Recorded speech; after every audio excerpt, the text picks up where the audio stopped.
Hey there everyone, so I thought I'd just do a video where I just talk.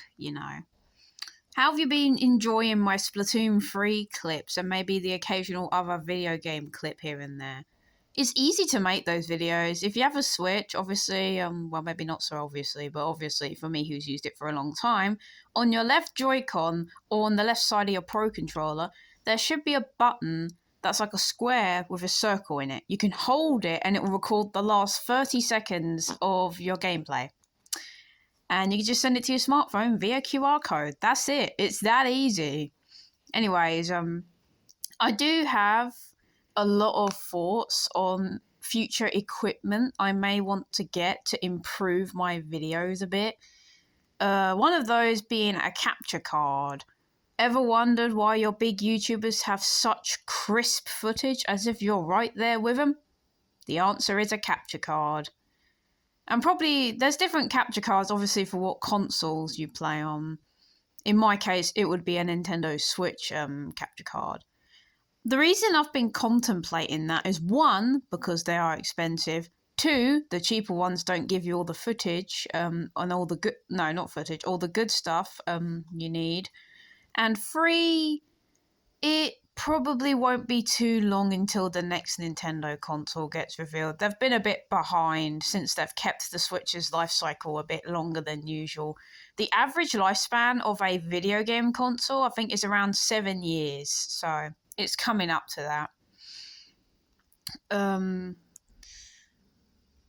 I've also thinking of getting a webcam.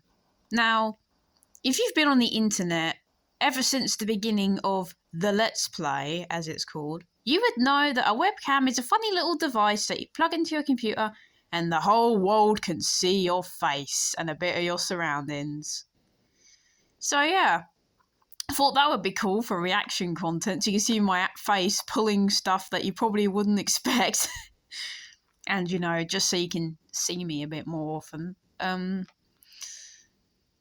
So besides plans for future equipment to get, I'm excited for the Splatoon 3, I'm going to call it Conspiracy Theory Splatfest, happening at the start of April. The sneak peek's going on right now, where the theme is, which do you believe is real? The Loch Ness Monster, or Nessie as they called it, aliens, or Bigfoot?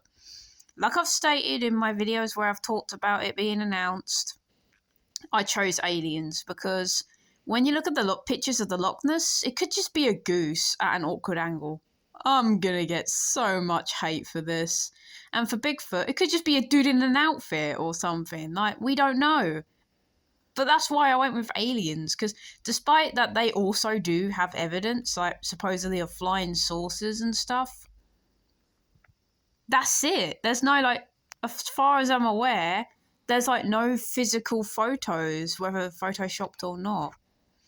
So it's really interesting. And Tears of the Kingdom in May. Oh my god, I am so looking forward to Tears of the Kingdom. Breath of the Wild was already an amazing game, and the whole reason I'm now into the Zelda franchise. So ignore the cars and vehicles. Stop worrying it's going to be like Banjo-Kazooie nuts and bolts. I'm sure it'll be fine. I'm sure, it won't massively focus on that.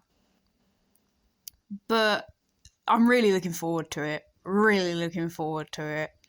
Ever since the trailer in 2019, when they announced that the sequel was in development, I was popping off. I was like, oh my god, this is going to be amazing. And then we waited. And then we waited. And then, oh, look, new trailer. And then we waited. And then, oh, the game's been delayed. And then we waited. And then finally, in one of the directs in February, we got not only a more concrete release date, and it didn't get pushed back again, but a lot more information on gameplay and things like that. New enemies, new arrows, new navigation methods, all of that kind of stuff. And that comes out on the 12th of May, 2023. So we're not too far away from it now. I highly recommend, while you're waiting for Tears of the Kingdom and you've never played Breath of the Wild, go play it. Just go play it. Don't contemplate, no, go play it. I contemplated on it ages, got it Christmas 2020, and it was the best experience of my life. I went in mostly blind, and you should too, or even fully blind if you're able to. It is an ethereal experience, and people say Breath of the Wild is the only game to have such a magical experience for an open world.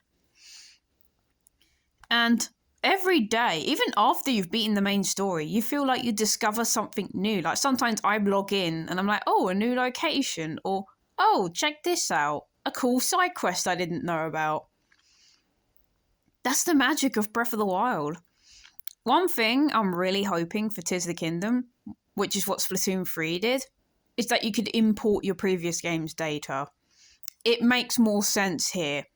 Let's see. Link has done all the shrines. Link has the Master Cycle. He has the Champion Spirits abilities.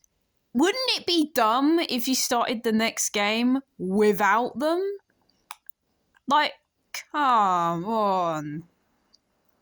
I imagine how that would probably work is if you import your data, you get them then and there. Whilst if you didn't, you get them, let's say, 10 to 20 minutes into the game. The Master Cycle was really, really fun to use. The DLC is pretty good. If you want some extra challenges, you want some extra lore, and, you know, fight a ancient grandpa to get your driver's license, pretty much. Yeah. It was an amazing game. And I still sometimes go back to play it, even after all this time. And it makes me even more excited for Tears of the Kingdom. It's like, how much has changed, you know, what's new and what remained and things like that. So that was just me kind of just chatting about general stuff. I'll still think about whether I want to get more like equipment to improve my videos, but obviously things cost money and not everyone has a decent income. So yeah, I'll think about it. So if you took the time to watch this video where I just talked about general things and stuff I'm excited for, I will always appreciate it. Thank you very much. We're at 40 subscribers so far, which, wow, thank you guys. I really appreciate it. When we hit 50, which is a pretty big milestone, I'd say I'd probably do a special style video. You know, YouTubers like Scott the Woz and Kid Icarus, where they have goofy intros and segues. I might try and experiment doing a video like that, talking about how thankful I am and, you know, things I hopefully plan to do in the future. That'd be interesting. I'm not exactly the master of editing, but I will give it a shot. So, anyways, thank you for watching, and I hope you will continue to watch the rest of my videos as you have since the start and birth of the channel. So, see you later.